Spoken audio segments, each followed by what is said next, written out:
Have you ever found yourself staring at a long list of numbers and wishing there was a secret shortcut to find the answer without spending 20 minutes on a calculator?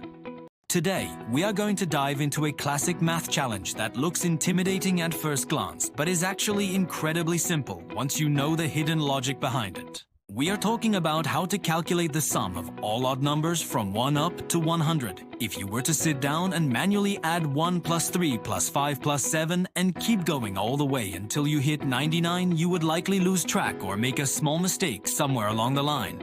But mathematics is really just the study of patterns, and once you see the pattern here, you will be able to solve this problem in your head in just a few seconds.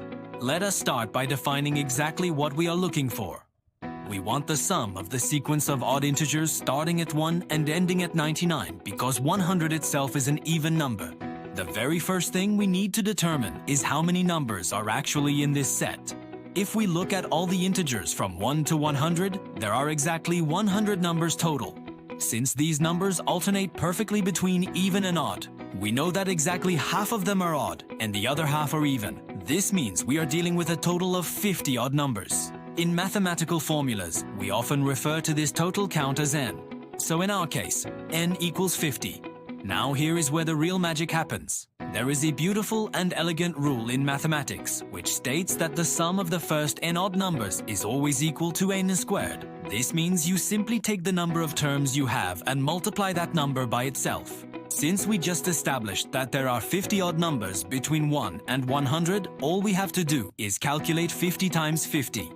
If you know your basic multiplication tables, you know that 5 times 5 is 25, and then you just append the 2 zeros from the 50s. This gives us a final result of 2,500. It is almost startling how simple it becomes when you use the right tool for the job. But you might be wondering why this rule actually works. Understanding the logic is often much better than just memorizing a formula. Imagine for a moment that you are playing with small square blocks. If you start with just one block, you have a 1 by 1 square which totals 1. If you want to turn that into a larger square, you have to add blocks to the right side and the top. To turn a 1 by 1 square into a 2 by 2 square, you need to add exactly 3 more blocks. Now you have a total of 4 blocks, which is 2 squared. To grow that 2 by 2 square into a 3 by 3 square, you need to add 5 more blocks around the edges. Now you have 9 blocks total, which is 3 squared.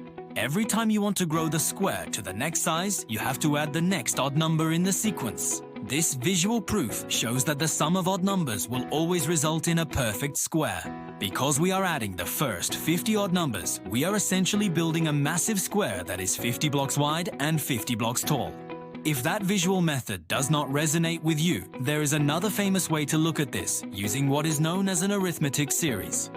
Think about the first number and the last number in our list, which are 1 and 99. If you add those two together, you get exactly 100. Now look at the second number and the second to last number, which are 3 and 97. If you add those together, you also get 100. If you take the third number 5 and the third to last number 95, you get 100 again. This pattern continues all the way to the middle of the list. Since we have 50 numbers in total, we can form exactly 25 of these pairs. If every single pair adds up to 100 and we have 25 pairs, then 25 times 100 gives us our total of 2,500. Both of these methods are fantastic because they allow you to double-check your work using different logic. Whether you prefer the squaring method or the pairing method, the answer remains a consistent and solid 2,500. This kind of pattern recognition is what makes math so powerful and honestly quite fun. It transforms a tedious chore into a quick mental exercise. You can use this trick for any range of odd numbers. If someone asks you for the sum of the first 10 odd numbers, you just square 10 to get 100. If they want the sum of the first 12 odd numbers, you square 12 to get 144. It works perfectly every single time without exception. Learning these shortcuts is a great way to build your number sense and gain confidence in your mathematical abilities. The next time you see a sequence of numbers, do not just start adding them up one by one. Take a second to look for the pattern or the shape hidden inside the problem. You might find that the answer is already waiting for you right there on the surface. I hope this explanation made the process clear and gave you a new perspective on how numbers behave. Thank you so much for watching and for taking the time to sharpen your skills with me today. If you found this helpful, feel free to follow for more tips that make learning easier and more enjoyable. See you in the next one.